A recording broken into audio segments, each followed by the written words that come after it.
everybody, welcome to yet another video.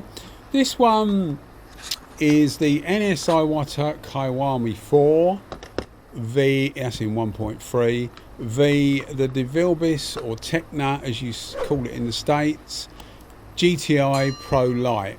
Now both of these are in 1.3. The BA4J cap is what's fitted to the Kiwami 4, so it's just the standard Kiwami 4 because they do a WB and a WBX. And it's the TE20 cap that's fitted to the Devilbiss. Now, some states in the US have different rules, and different countries obviously have different rules. So there are quite a few caps, but as far as I know, virtually everywhere gets this TE20 cap. Because some of them, like the HV30, HV25, some places get it, some places don't. I know the T110 cap for the Devilbiss, a lot of places don't get that. Maybe you can import one, but it's actually illegal to use it technically. And the TE10. So as far as I know, this has got a TE20 cap, and most places are able to get the TE20 cap. It's regarded more as a Clearcoat cap, which is obviously what we're doing here. So it's, in my opinion, I think it's the best cap, best all-round cap. It's actually good for base coat as well. The TE10 is probably better because it is just, it doesn't put as much air out. It doesn't take as much air, so it doesn't put quite as much material out, and it makes it more controllable for base. But you can use the TE20 for base coat without too much of a problem. And certainly if I was only going to buy one tip or buy the gun with one tip, I would go for the TE20, I think, because the TE10 you can also spray clear coat with it, but it's exceptionally slow, sometimes quite painfully slow for a full-size gun. So I would always recommend the TE20, and which is why I've gone for it here.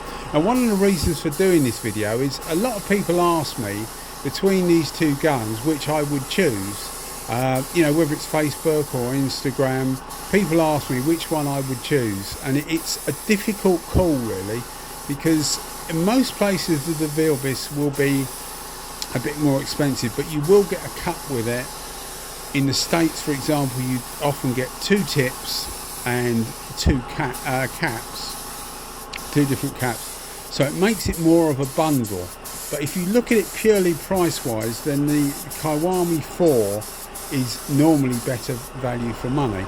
As far as can I split them with actually using them, I don't think so, and you'll be able to tell at the end whether I you know, I did or not, because it doesn't really make much of a difference between these two. Both of these are very, very capable guns, so if you are torn between either, go for whatever is better in your jurisdiction, i.e. or cheaper should I say, in your jurisdiction, because prices do vary.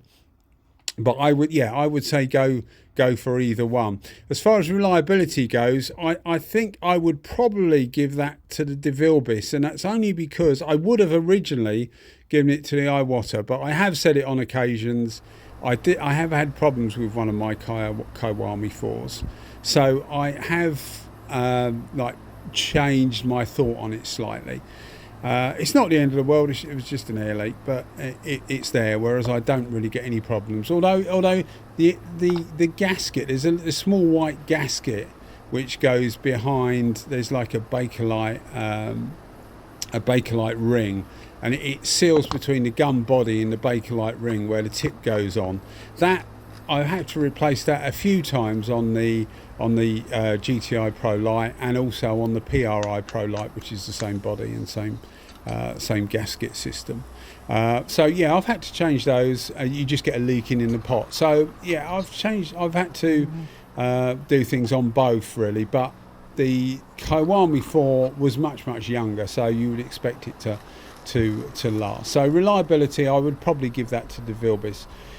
If you like your material to come out, that will go to the Kiwami 4. You'll see in a minute the spray out patterns.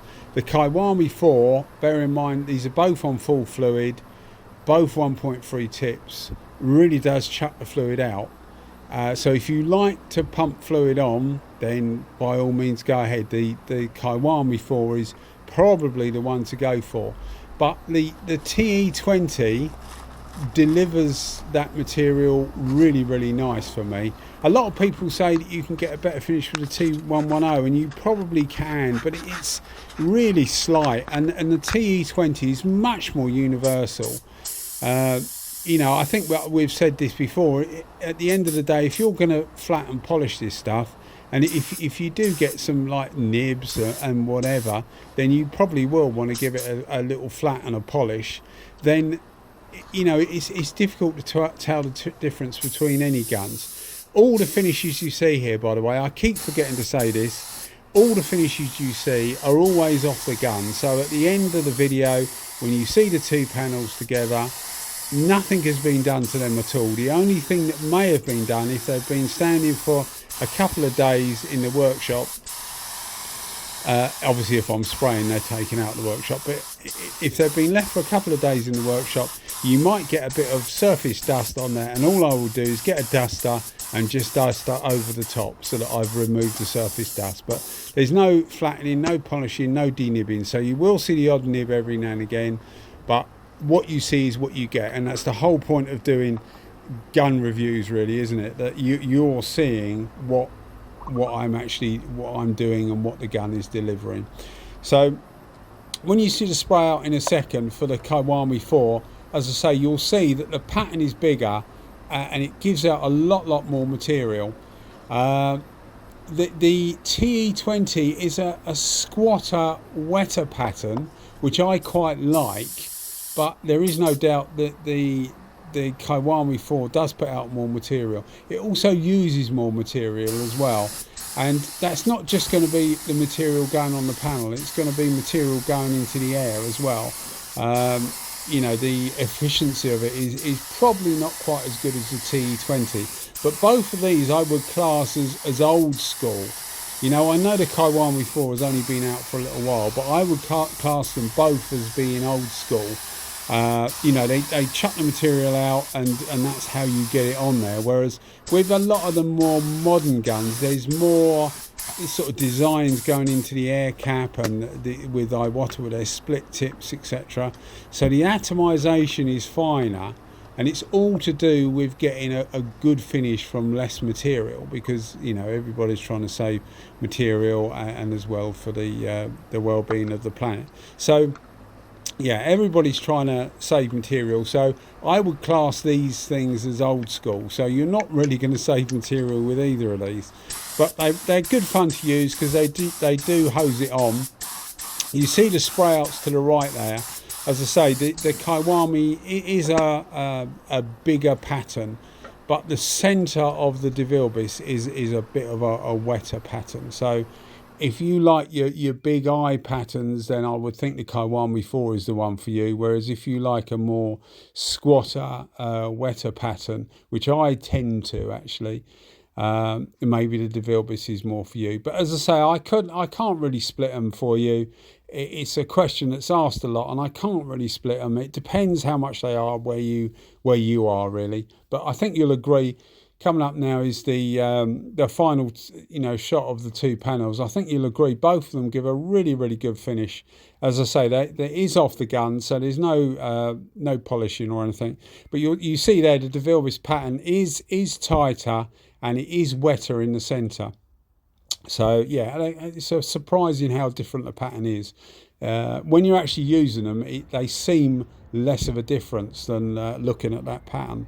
So here's both of them. Kiwami 4 is the first one day after, so we've left it to rest for one day. I've been trying to leave it for a day or two between these panels. You see the gold sheen coming. The panel on the right, which is the TE20 cap, may look a bit glossier, a bit shinier, but that's simply because on the right hand side of this bench at this time of the evening it always gets more sun, so you'll have to take it from me that they are actually, you can't really split them, but I think you'll agree both of them give a cracking good finish for what are in these days considered mid-price guns, because neither of these by today's standards of the new stuff are that expensive. Anyway guys, thanks for watching the video. If you like the videos, then give us a thumbs up and think about giving us a subscription, because it would help. Thanks very much guys. Cheers. Bye bye.